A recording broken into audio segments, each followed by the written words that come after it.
Estudo do livro de Enoque, capítulos 60, 61 e 62. Essa parte do estudo de Enoque é essencialmente messiânica. Através dessa parte do estudo será demonstrado que Enoque literalmente viu o Filho de Deus, o Filho de Elohim, face a face, do jeito que ele é, lá no mundo celestial.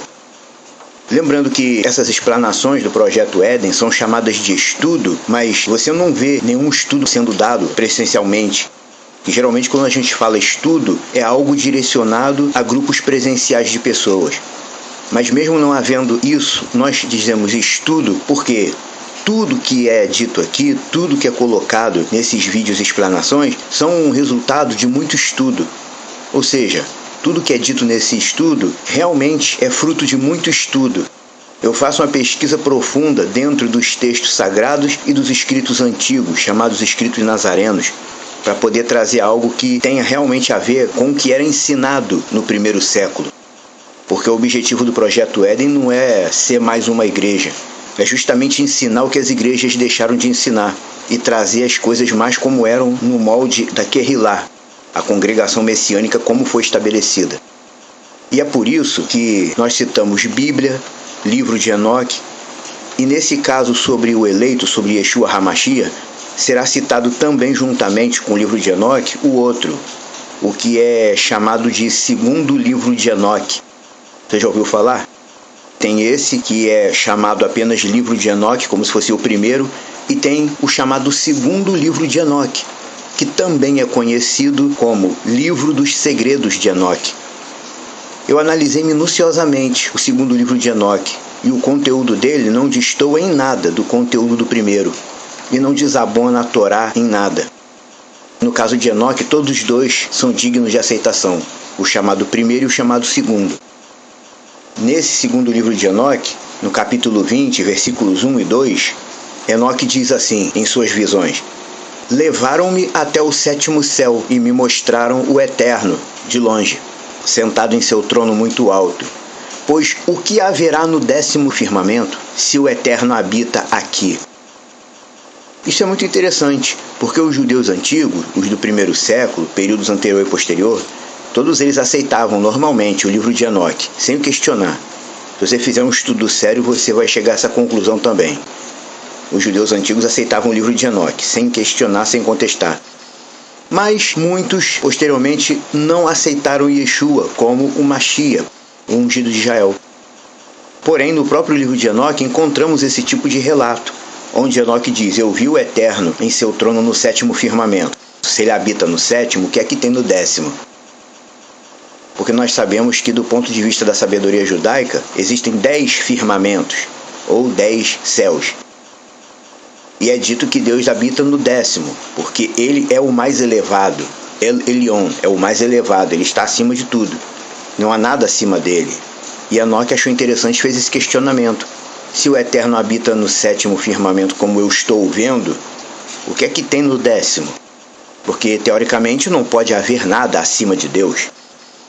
Ao mesmo tempo em que vemos na Bíblia Yeshua dizendo o tempo todo: eu e o Pai somos um, dando a entender que ele e o Deus Criador tinham uma ligação mais do que especial. Não era apenas uma questão de ser um em termos de ter as mesmas ideias. Ele e o Pai são um. Na verdade, essa pergunta que Enoque fez é muito pertinente. Porque imagina só, ele está lá em espírito, tendo aquela visão, e ele vê o Eterno sentado no trono no 7º firmamento. Bom, se o mundo espiritual tem 10 pavimentos, como tem sido revelado por meio da sabedoria judaica, então por que eu estou vendo o Eterno sentado no trono aqui no 7º, se ainda tem outras coisas acima? Se a imagem manifesta de Deus fica aqui no 7º, o que é que tem no 10º? O que é que tem acima de Deus? Foi o que ele pensou.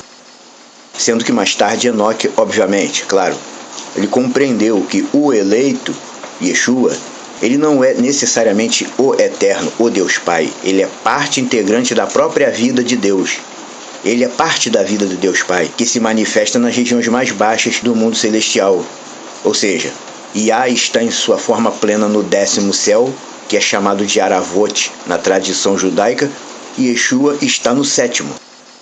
No 7º firmamento está a imagem de manifestação de Yeshua. Ou seja, Yeshua é o quê? Yeshua no sétimo firmamento é o acesso que os seres criados têm a Deus. Ele é literalmente o acesso que nós podemos ter a Deus, ou que os seres criados podem ter a Deus. O acesso que eles têm a Deus é Yeshua no sétimo firmamento, porque no décimo o Eterno está pleno em sua forma total, digamos assim. Segundo o livro de Enoque, é lá no décimo firmamento que o rosto de Deus pode ser visto. Então o Yah está em sua forma plena e total e absoluta, no firmamento mais elevado, Aravot, o décimo firmamento. E a forma de Elohim, que Yeshua possui no mundo espiritual, fica no sétimo, sentado no trono, como se fosse a porção divina a qual os outros seres podem ter acesso. Você me entende o que eu digo? Capítulo 60 do livro de Enoque, que no caso é o primeiro livro, o livro que a gente vem estudando, capítulo 60 diz assim: Naqueles dias eu vi que longos mantos foram dados àqueles anjos que pegaram suas asas e fugiram em direção ao norte. Eu perguntei ao anjo dizendo: Para onde eles levaram aqueles longos mantos e para onde se foram? Ele disse: Eles foram medir. O anjo, o que permanecia comigo, disse: Estas são as medidas dos justos, e cordas serão trazidas para que eles possam confiar no nome do Senhor dos Espíritos, para sempre e sempre. O eleito começará a habitar com o eleito.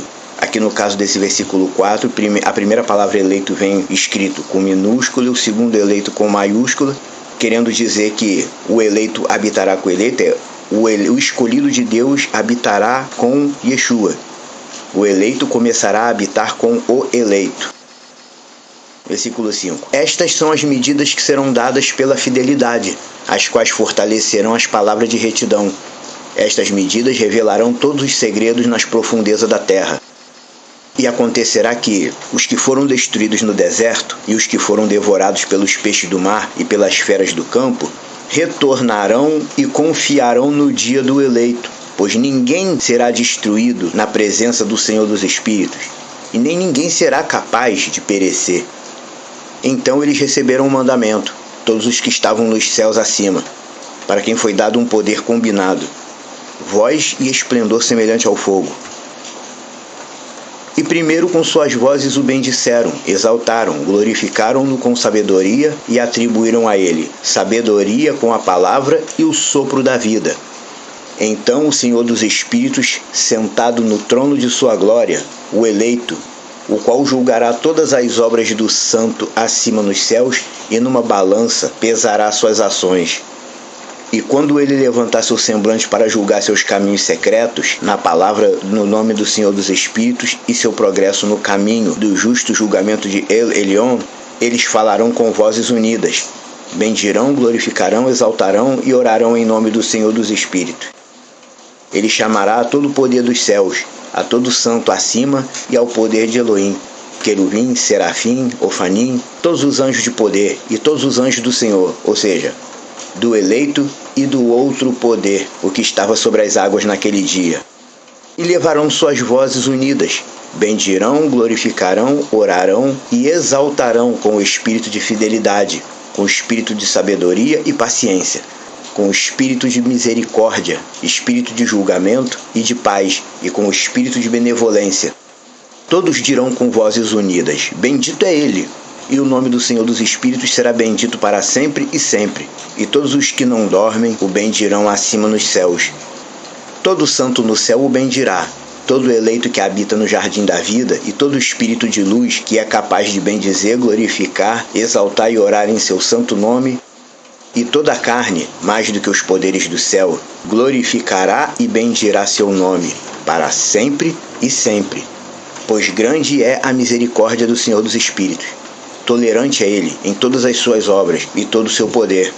Grande como as coisas que Ele tem feito, tem revelado aos santos e eleitos em nome do Senhor dos Espíritos.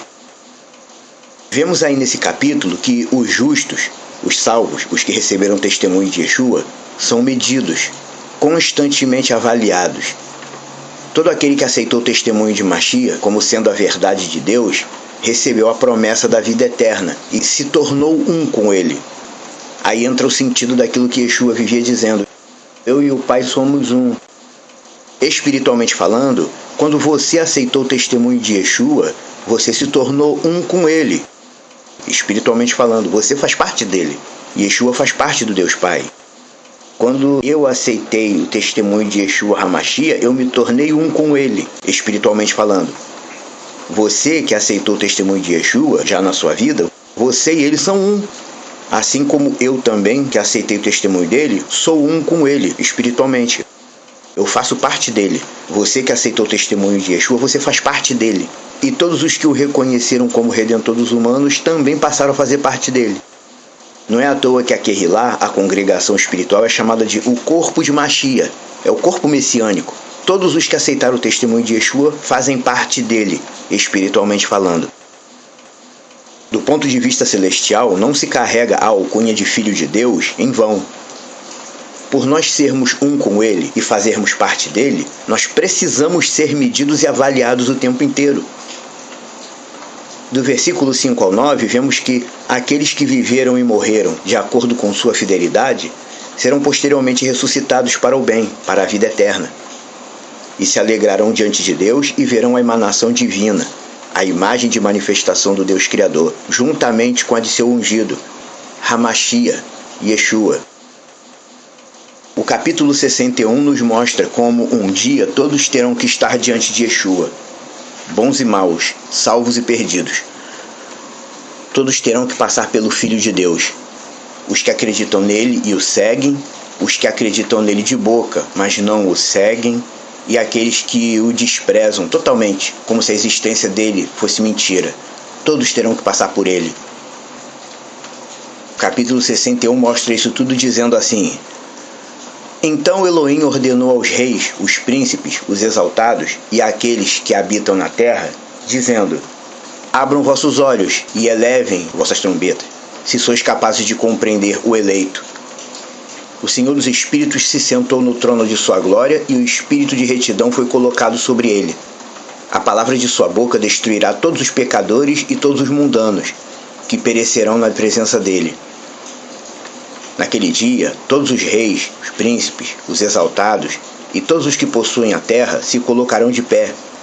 Verão e perceberão o que está sentado no trono de sua glória, que diante dele os santos serão julgados em retidão, e nada que for falado diante dele será falado em vão. Inquietação virá sobre eles, como uma mulher sofre em trabalho de parto, cujo labor é severo quando seu filho vem à boca do ventre e ela se encontra em dificuldade para dar à luz. Uma porção deles olhará para a outra. Eles ficarão atônitos e baixarão seu semblante. E a aflição os tomará quando eles virem o filho da mulher assentado sobre seu trono de glória. Então os reis, os príncipes e todos os que possuem a terra glorificarão ao que tem domínio sobre todas as coisas, aquele que esteve em conselho, pois desde o princípio o Filho de humano existiu em segredo, o qual Elion preservou na presença de seu poder e foi revelado aos eleitos. Ele semeará a congregação dos santos e dos eleitos, e todo eleito ficará diante dele naquele dia. Todos os reis, príncipes, o exaltado e os que governam sobre toda a terra cairão sobre suas faces diante dele e o adorarão. Eles colocarão suas esperanças neste Filho de humano, orarão a ele e implorarão por misericórdia.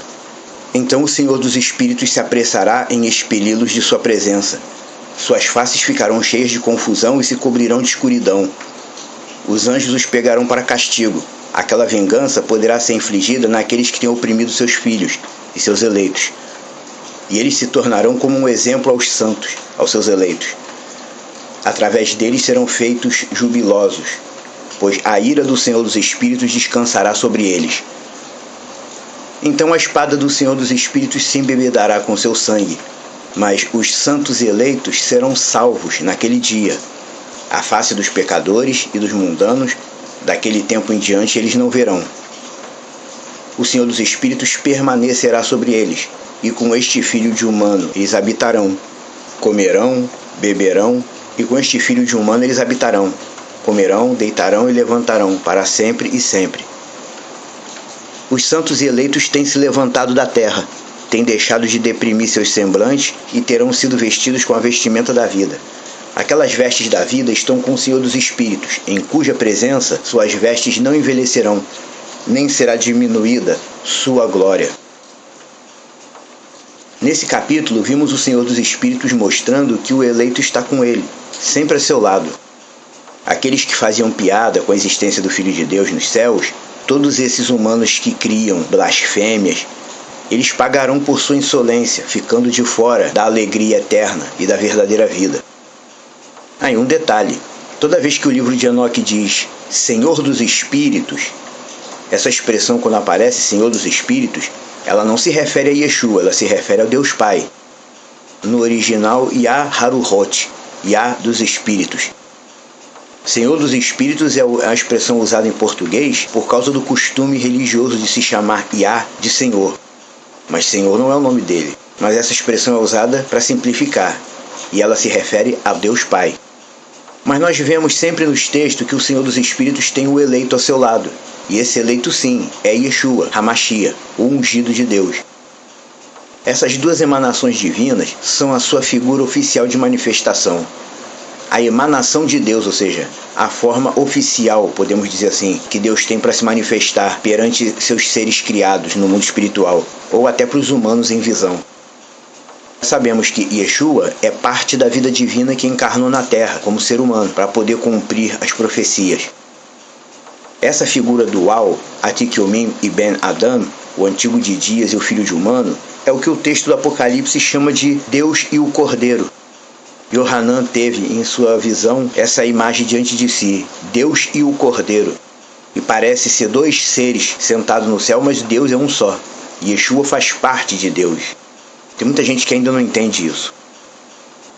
O capítulo 62 do livro de Enoque diz assim: Naqueles dias, os reis que possuíram a terra serão punidos pelos anjos de sua ira, onde quer que lhes sejam entregues, para que ele possa dar descanso por um curto período de tempo e para que se prostrem diante dele e adorem ao Senhor dos Espíritos, confessando seus pecados diante dele. Eles bendirão e glorificarão ao Senhor dos Espíritos, dizendo: Bendito é o Senhor dos Espíritos, Senhor dos Reis, o Senhor dos Espíritos, Senhor dos ricos, Senhor da glória e Senhor da sabedoria. Ele iluminará toda coisa secreta. Seu poder é de geração a geração, e sua glória para sempre e sempre. Todos os segredos dele são profundos e incontáveis. Sua retidão não pode ser calculada. Agora nós sabemos que devemos glorificar e bendizer ao Senhor dos Reis, que é Rei sobre todas as coisas. Eles também dirão: Quem nos tem permitido ficar para glorificar, louvar, bendizer e confessar na presença de sua glória? E agora, pequeno é o repouso que nós desejamos, mas não o encontramos. Nós o rejeitamos e não o possuímos. Luz passou diante de nós, e escuridão tem coberto nossos tronos para sempre, pois não temos feito confissão diante dele. Não temos glorificado ao nome do Senhor dos Reis. Não temos glorificado ao Senhor em todas as suas obras, mas temos confiado no cetro do nosso próprio domínio e da nossa glória. Naquele dia do nosso sofrimento e da nossa angústia, ele não nos salvará, nem encontraremos descanso. Confessamos que nosso Senhor é fiel em todas as suas obras, em todos os seus julgamentos e em sua retidão. Em seus julgamentos ele não paga nenhum respeito a pessoas, e devemos nos apartar de sua presença por causa de nossos maus atos. Todos os nossos pecados são verdadeiramente sem número. Então eles dirão a si mesmos: Nossas almas estão saciadas com os instrumentos de crime, mas isso não nos impede de descer ao ventre flamejante do Sheol. Daí em diante, seus semblantes se encherão de escuridão e confusão diante do Filho de Humano, de cuja presença serão expulsos e diante do qual a espada permanecerá, expulsando-os. Assim diz o Senhor dos Espíritos: Esse decreto é o julgamento contra os príncipes, os reis, os exaltados e aqueles que possuem a terra, na presença do Senhor dos Espíritos. Enquanto vemos no capítulo 60 os santos bendizendo e glorificando a Deus e seu ungido, pela bênção e pelo resgate da salvação, Nos capítulos 61 e 62, vemos os maiorais da terra e os pecadores se lamentando e sendo banidos da presença dele. Todo ser humano deve reconhecimento, reverência e respeito máximo a Yah, nosso Deus.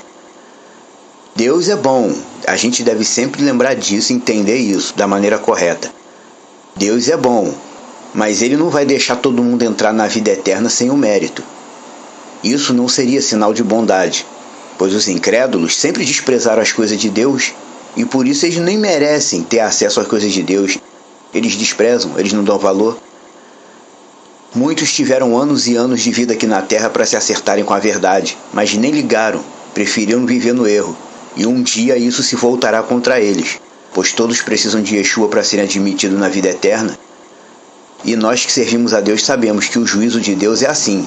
Mesmo que você não acredite no juízo de Deus, você vai passar pelo juízo de Deus, porque é para todos. Ninguém entrará na vida eterna sem o mérito.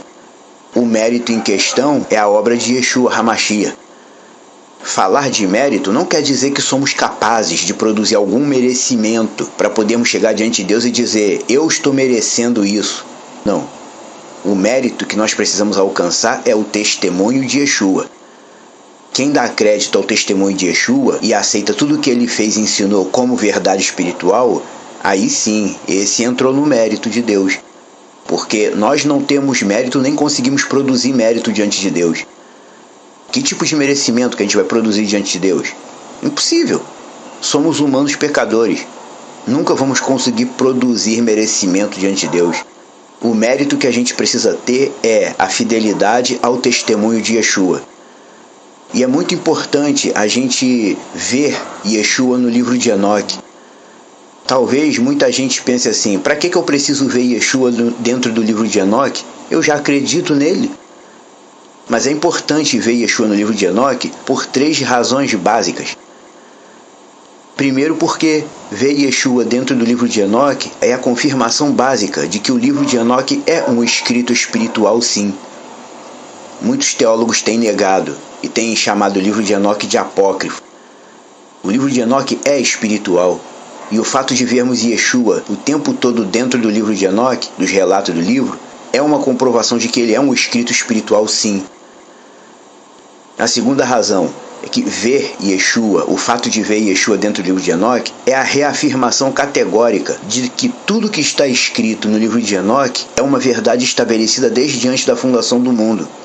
Quem foi o homem Yeshua? O homem Yeshua não foi alguém que surgiu do nada. Alguém que calculou tudo o que fez só para virar um mito. Não. Mas tudo que ele passou aqui nesse mundo, tudo que ele passou lá em Israel enquanto era humano, já estava decidido desde antes da fundação do mundo. Desde antes do mundo existir. Ele não sofreu porque descuidou. Ele não foi morto porque deu mole. Tudo já estava decidido desde antes da fundação do mundo. E em terceiro lugar, ver Yeshua no livro de Enoque também é o retrato fiel de tudo que ele ensinou e a demonstração clara e direta de que o livro de Enoque refletiu tudo que foi escrito posteriormente no Tanakh e na Brit Hadashah, chamada Bíblia. Por exemplo, o que eu quero dizer? A própria expressão filho de humano, Ben Adam, que o cristianismo coloca como filho do homem, mas Ben Adam é filho de humano. Yeshua se intitulava o tempo todo filho de humano, Ben Adam. Essa expressão surgiu da onde? Essa expressão, ela surgiu do texto de Enoque. E o Yehudá, o filho de Miriam, o chamado Judas da penúltima epístola bíblica, aquele que era chamado de irmão do Senhor, ele citou Enoque no texto dele, mas ele citou Enoque como profeta. Alguns teólogos evangélicos têm o costume de dizer que Yehudá citou Enoque, Enoque, o 7º depois de Adão, não sei o quê.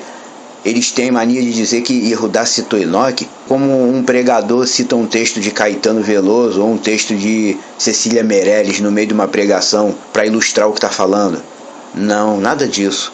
Yehudá, o chamado Judas da penúltima epístola bíblica, ele disse a respeito destas coisas, anteriormente dita por ele, a respeito destas coisas que também disse Enoque, o 7º depois de Adão, dizendo...